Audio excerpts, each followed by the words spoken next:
Are you ready for some good news? You've received the blessing that only Jesus, the firstborn son, should have received. It makes sense when you look back on the bizarre story of Ephraim and Manasseh. Here's today's text from Genesis chapter 48. And Israel, that's Jacob, stretched out his right hand and laid it on the head of Ephraim, who was the younger, and his left hand on the head of Manasseh, crossing his hands, for Manasseh was the firstborn. When the Bible speaks of Jesus blessing the little children, in all likelihood, his words included the timeless blessing given the Hebrew people. May you be as Ephraim and Manasseh. Let me explain. Jacob was the second-born son of Isaac. As a second-born, he never felt like he measured up. The firstborn son would be the one to receive a double portion of the inheritance. The firstborn would receive a special blessing from the father.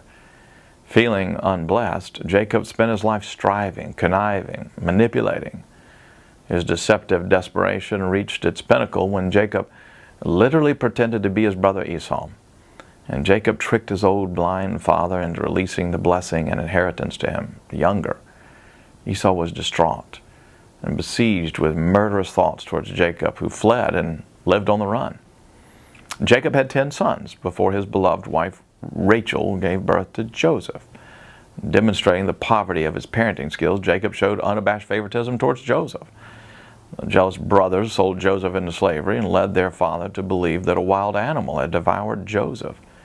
Years later, in a reunion spilling over with grateful emotion, Jacob discovered that Joseph was alive and ruling in Egypt. And later, when Joseph learned that his father Jacob, also called Israel, was nearing death, Joseph brought his 2 sons, Manasseh and Ephraim, to be blessed by their grandfather. Bringing the firstborn, Manasseh, to Jacob's right hand, the sign of stronger blessing, and Ephraim, the secondborn, to Jacob's weaker left hand, Joseph was shocked by Jacob's action. The old patriarch removed his right hand from Manasseh's head and placed it on Ephraim's head.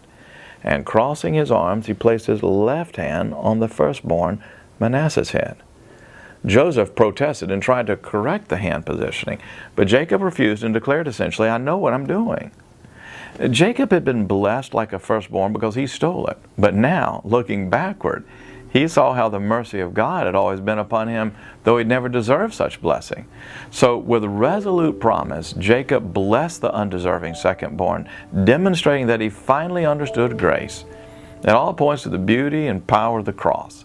Jesus is the undeserving firstborn, but the Father, on purpose, removed his right hand from Jesus and crossed his arms so that his right hand of blessing would rest upon the secondborn. That's you and me and everyone in Christ. That's why you've become like Ephraim and Manasseh. You are blessed as if you were Jesus, while he was treated as if he were you. That's what's so amazing about grace, and that's the gospel. Well, that is today's daily devotional, and if you'd like to learn more about the amazing story of Ephraim and Manasseh, I encourage you to go get the whole broadcast. It's free at sharingthelight.org.